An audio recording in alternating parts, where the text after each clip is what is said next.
ಸಾಬಿರ್ ಅಂತ ಫ್ರೆಂಡ್ ಕಳೆದ 3-4 ವರ್ಷದಿಂದ ಹುಡುಗಿ ಜೊತೆಗೆ ಸಂಪರ್ಕದಲ್ಲಿ ಇದ್ದರು. ನಮ್ಮ ಮಾಹಿತಿ ಪ್ರಕಾರ ಅವ್ರ ಮದುವೆ ಮಾಡೋಕ್ಕೆ ಇಷ್ಟ ಆಯಿತು. ಆ ಮದುವೆ ಮಾಡೋ ಇಷ್ಟ ಅಲ್ಲಿ ಸ್ವಲ್ಪ ಅಸಮಾಧಾನ.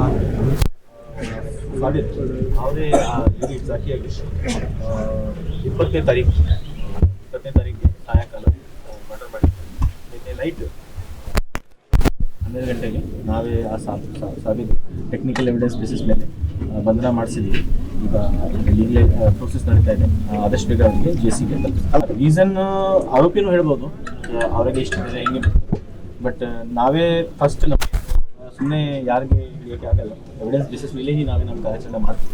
ಸೊ ಅದು ಎವಿಡೆನ್ಸ್ ಸಿಕ್ಕ ತಕ್ಷಣ ನಾವೇ ನಮ್ಮ ಕಾರ್ಯಾಚರಣೆ ಮಾಡಿಸಿದ್ವಿ. ಅದರ ಪ್ರಕಾರ ಆರೋಪಿಗೆ ಸಿಕ್ಕಿರೋ ನಾವು ನಮಗೆ ಏನು ಎವಿಡೆನ್ಸ್ ಸಿಕ್ಕಿದೆ, ಕ್ಲಿಯರ್ ಟೆಕ್ನಿಕಲ್ ಎವಿಡೆನ್ಸ್ ಇದೆ. ಇದರಲ್ಲಿ ಒಬ್ಬರೇದು ಪಾತ್ರ ಕಂಡು ಬರ್ತಾ ಇದೆ.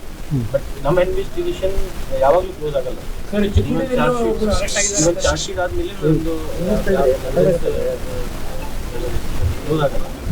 ಯಾವಾಗ ನಮ್ಗೆ ಏನಾದರೂ ಎವಿಡೆನ್ಸ್ ಸಿಕ್ಕಿದ್ರೆ ಅದು ಓಪನ್ ಇದ್ದೀವಿ. ತಮ್ಮ ಹತ್ರ ನಾನು ಪಬ್ಲಿಕ್ಗೆ ಅಥವಾ ಯಾರು ಏನು ಮಾತಾಡ್ತಾ ಇದ್ದಾರೆ ವಿನಂತಿ ಇದೆ, ತಮ್ಮ ಹತ್ರ ಏನು ಎವಿಡೆನ್ಸ್ ಇದೆ ದಯವಿಟ್ಟು ನಮ್ಮ ಇನ್ವೆಸ್ಟಿಗೇಟಿಂಗ್ ಆಫೀಸರ್ ಹತ್ರ ಬನ್ನಿ, ನಮ್ಮ ತನಿಖಾಧಿಕಾರಿ ಹತ್ರ ಬನ್ನಿ, ನಾವೇ ಪರಿಶೀಲನೆ ಮಾಡ್ತೀನಿ. ಅದರ ಬೇಸಿಸ್ ಮೇಲೆ ಅಗತ್ಯ ಕ್ರಮ ತಗೊಳ್ತೀವಿ. ಈಗ ಸದ್ಯಕ್ಕೆ ನಮಗೆ ಏನು ಎನ್ಕ್ವೈರಿ ಆಗಿದೆ ಅದರಲ್ಲಿ ಇಬ್ಬರು ಮಧ್ಯದಲ್ಲಿ ನಡೆದ ಘಟನೆ ಇದೆ. ಆವಾಗ ಸ್ಪಾಟಲ್ಲಿ ಇಬ್ಬರು ಇದ್ರು ಯಾವಾಗ ಇದು ಕೊಲೆ ಆಗಿದೆ. ಸೊ ಇನ್ನೂ ಫರ್ದರ್ ನಮ್ಮದು ಇನ್ವೆಸ್ಟಿಗೇಷನ್ ಆನ್ ಇದೆ. ಸ್ಟಿಲ್ 24 hours ಆಗಿದೆ. ಎಂಗೇಜ್ಮೆಂಟ್ ಏನಾದರೂ ಫಿಕ್ಸ್ ಆಗಿತ್ತು ಸರ್ ಇಬ್ಬರದ್ದು?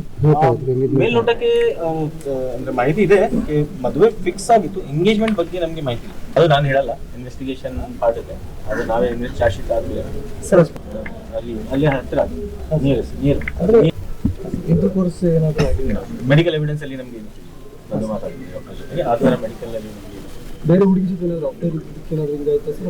ಅದೇ ನಾವೇ ಪರಿಶೀಲನೆ ಮಾಡ್ತೀವಿ. ಅದು ನಮಗೆ ಗೊತ್ತಿದೆ, ನಮ್ಗೆ ಏನು ಮಾಹಿತಿ ಬಂದಿಲ್ಲ. ಅದ್ರ ಪ್ರಕಾರ ತಮ್ಮ ಹತ್ರ ದಯವಿಟ್ಟು ನನ್ನ ಹತ್ರ ಬನ್ನಿ, ನಾನು ಪರಿಶೀಲನೆ ಮಾಡ್ತೀನಿ. ಓಕೆ. ಅಲ್ಲೇ ಇದ್ದ, ಕೊಲೆ ಮಾಡಿದ ಆರೋಪಿನೂ ಕೂಡ ಅಲ್ಲೇ ಇದ್ದ. ಪೊಲೀಸರು ದಾರಿ ತಪ್ಪಿಸುವಂಥ ಕೆಲಸ ಆಗಿದೆ, ಏನು ಮಾಹಿತಿ ಕೊಡ್ತಾರೆ ನೋಡಿ. ನಿನ್ನೆ ಡಿಪಾರ್ಟ್ಮೆಂಟ್ದವರು ಎಲ್ಲರೂ ಅಲ್ಲಿ ಇದ್ದರು, ನಮ್ಮ ತಾವು ಮೀಡಿಯಾ ಸ್ನೇಹಿತರು ಕೂಡ ಅಲ್ಲೇ ಇದ್ರಿ. ಆ ಹುಡುಗ ಏನಿದಾನೆಲ್ಲ ಅವನು ಸ್ಟಾರ್ಟಿಂಗ್ಲಿಂದ ಅವನು ಆಗಲಿ ಅವ್ರ ತಂದೆ ಆಗಲಿ ಮಿಸ್ ಗೈಡೆನ್ಸ್ ಮಾಡ್ಕೊತ ಇದ್ರು. ಅವರು ಸ್ಟಾರ್ಟಿಂಗ್ದಲ್ಲಿ ಅವರು ಇದನ್ನು ಹೇಳಿದರು ನಮ್ಮ ಕಸನ್ ಬ್ರದರ್ಗೆ, ಇಲ್ಲ ಇದು ಮರ್ಡರ್ ಅಲ್ಲ, ಇದೇನೋ ಸುಸೈಡ್ ಮಾಡಿರಬೇಕು, ಮತ್ತೆ ಯಾಕೆ ಡಿಪಾರ್ಟ್ಮೆಂಟ್ಗೆಲ್ಲ ನಾವು ಹೇಳೋದು, ನಾವೇ ತೊಗೊಂಡು ಹೋಗಿ ಮಣ್ಣು ಮಾಡಿಬಿಡೋಣ ಅಂಥೇಳಿ ಅಂದ್ಕೊಳ್ಳಿ. ನಮ್ಮ ಫ್ಯಾಮಿಲಿ ಮೆಂಬರ್ಸ್ ಎಲ್ಲ ಅದ್ರ ಬಗ್ಗೆ ಅಬ್ಜೆಕ್ಷನ್ ಹಾಕಿದರು. ಇಲ್ಲ ಇದು ಮರ್ಡರ್ ಇದೆ, ಇದ್ರ ಬಗ್ಗೆ ತನಿಖೆ ಆಗಬೇಕು, ಡಿಪಾರ್ಟ್ಮೆಂಟ್ ಬರಬೇಕಂತ ಹೇಳಿ ಎಲ್ಲರೂ ಒತ್ತಾಯ ಮಾಡಿ ನಾವು ಇದನ್ನು ಮಾಡಿದ್ವಿ. ನಿನ್ನೆ ರಾತ್ರಿವರೆಗೂ ಸಹ ಆ ಹುಡುಗನ ತಂದೆ ಇಲ್ಲೇ ಇದ್ದರು.